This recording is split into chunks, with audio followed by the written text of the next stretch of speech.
So today I'm going to be doing a couple of projects, or at least starting them, because some of them are going to take quite a bit of time to complete.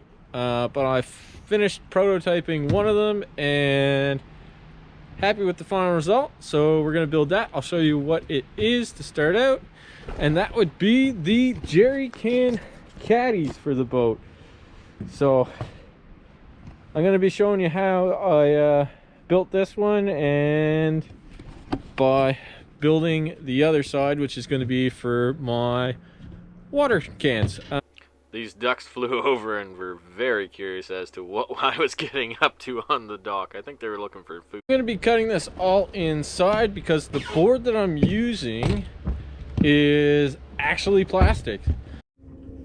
So to complete this project, all that I have used is my oscillating tool.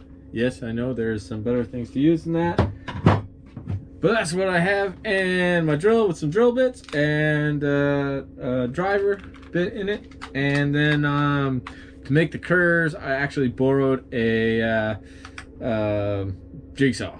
So I'll get that out later too, and we'll get those curves on there. The thing that's really pushing this project for me is the fact that I have a small boat and my tank sizes built in aren't that big. By doing this and being able to carry an extra 4 water jerrys and 4 diesel jerrys, I actually double my capacity, therefore allowing me to stay out longer and push on a little bit further. And on those shorter passages, it allows me to have some amenities that I don't get to enjoy at the moment because I am worried about my water storage. And some projects that are going to utilize that on the shorter passages is going to be some stuff that we do later on this spring.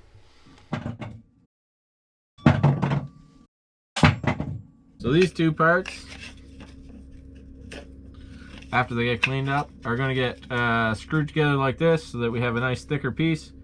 And then we are going to drill some holes in here, which will go through the blocks, through the front, bolt these guys right on up to there. And then we have another back piece that we're going to put on this. So that the stanchion, because I'm going to drill a bit of this out, and then the stanchion will be held between that cap piece and the end.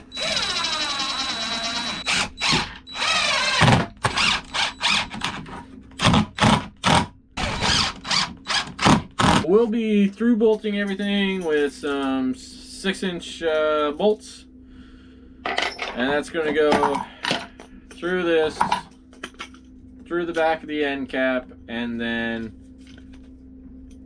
through that board that we cut at the start of the video. But I don't have a long enough drill bit to get all the way through. As you can see, it's just as long as the blocks. So what I gotta do is I gotta mark both ends, and then I'm going to have to drill down from one side so far and then flip it around and drill back into it on the other side. Now, if we get lucky and everything's nice and straight when we do this, the holes will line up and it won't be a problem.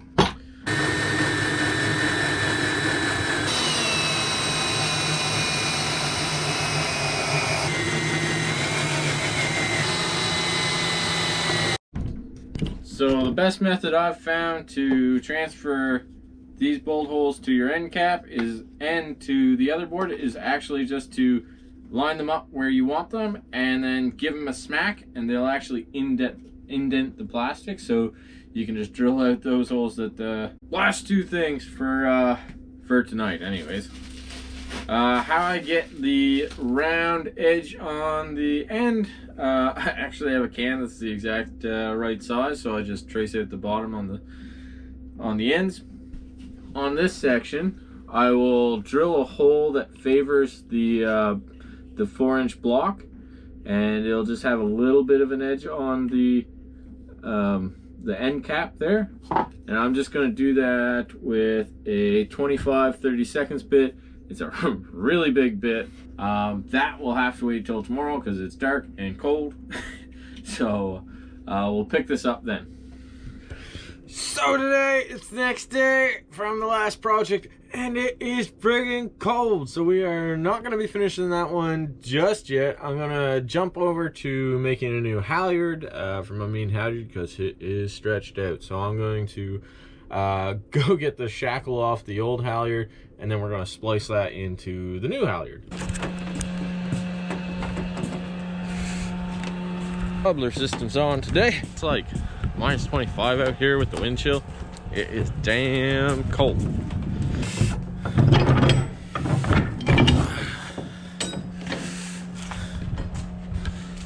We are gonna be replacing this halyard. So this is the guy that we're gonna be cutting off today. It's easier to just cut the splice off than try and cut it and then cut that splice again later on. Well, I'll show you how I'm doing the splices, because I'm not doing it with a fiddle because I don't have a fiddle, and you can do it, it's just a little bit more of a pain in the butt to do it without the fiddle. What we're gonna be using is a cutting board, a zip tie, a Sharpie, possibly some thread, scissors, the shackle that we just went and got, some tape, and the new halyard. Spooling off some of this, and then tying a big old knot in it so that we can pull on it later, because that's going to be important. And because I don't have a fiddle, of my small zip tie for my measurements, because it is about the size of a fiddle. These measurements don't have to be exactly on, but the closer you are, the better off you are. So I'm just going to make my first mark using my tape. So that's going to be my first mark, and because I only want a small eye, I'm going to make my other mark here. I'll make my second mark. I gotta cut the end off because it'll stop, because this is all they use the heat knife to cut it. It's fused them together, so I got to cut that off so I can actually get the core out. We're gonna just take the Merlin spike and just work our way in. Once you get around it, it just pulls up really nicely.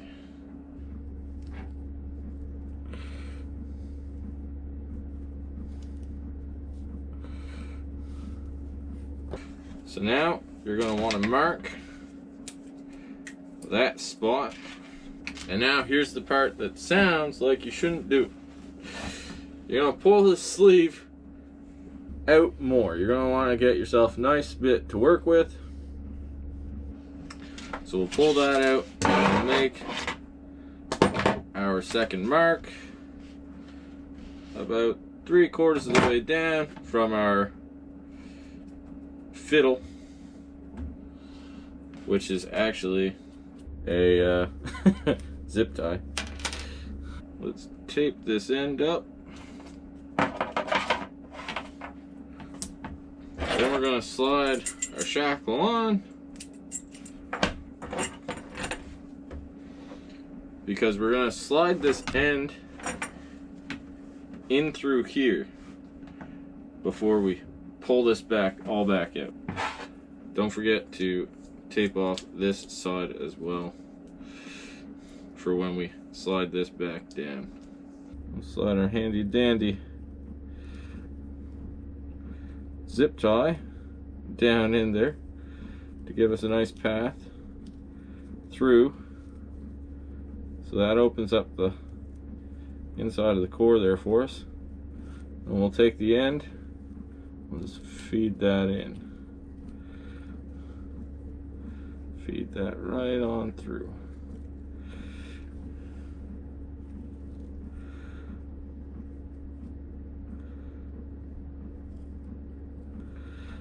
And then we'll just work that back.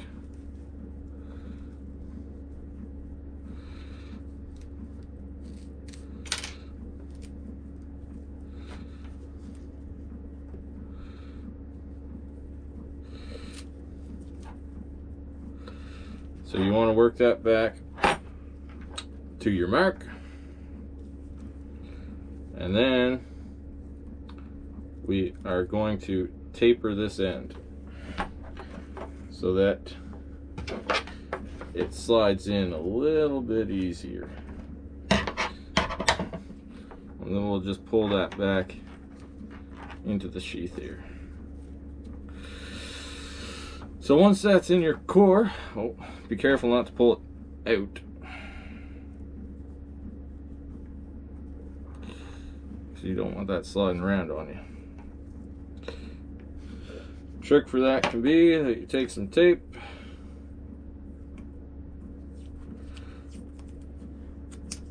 and just tie it off for now. Just tie it right to the rope. We're going to take this end, go back in through here, and come out the bottom here, so that this part has a core in it. This is the tricky part if you don't have a fiddle. So we start off by running our Merlin spike in. You find where these weave patterns, they come together. So if you find one, you can just slide in and it'll open up that core for you. And then you're just going to slide your Merlin spike in. You'll feel if it snags on anything. And then once you got that in there, you should be able to slide the zip tie right on up through without any real hassles.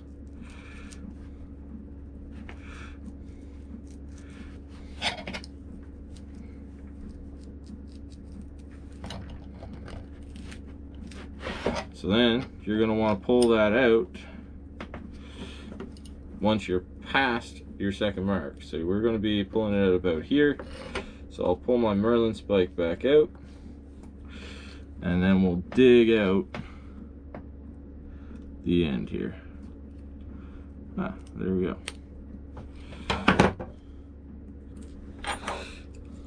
And oh snap. When you're not paying 100% attention, this can happen.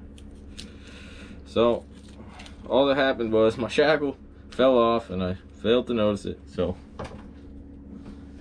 I'm just gonna have to slide another zip tie up through here. And so I have a guide for my core to go back in.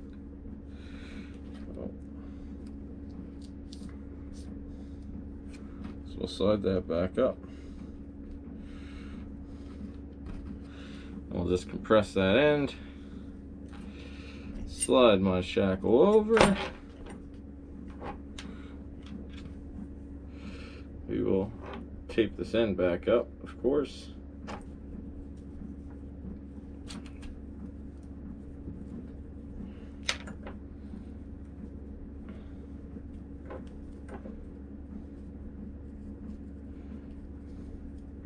And this is where the fiddle comes in handy, right? Because you would just tape that up, jam it in the back of the fiddle, and it would just slide right on in there.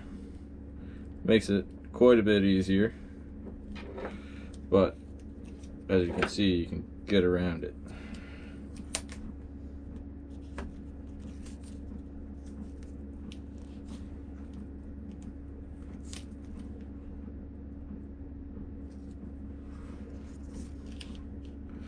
Push that back down in, work it on out.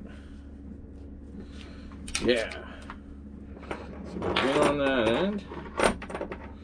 All we gotta do is start working this up. You just grab the slack from the knot up, and you should see that cord just get pulled right back in there. So now that it's at this point, the start of this outer sheath is what's going in. So that's when it starts getting harder, and you just gotta start working it up there.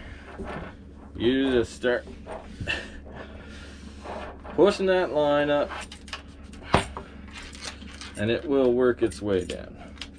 So eyes pulled in. All the core is now inside the rope. So now the last step to do is just give this a little tug. So we're going to compress this a little bit more, and then we're going to cut the rest of the exposed core off. Come on. There we go. And once we give this a tug, it just disappears right up back inside, and you're left with a very nice spliced line.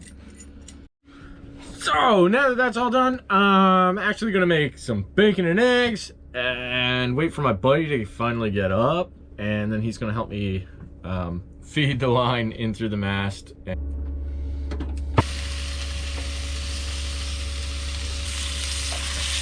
Morty, what are you doing? We're back in the mast shed here. We got Sebastian. He's gonna be helping me. He's gonna cut the line, the old halyard.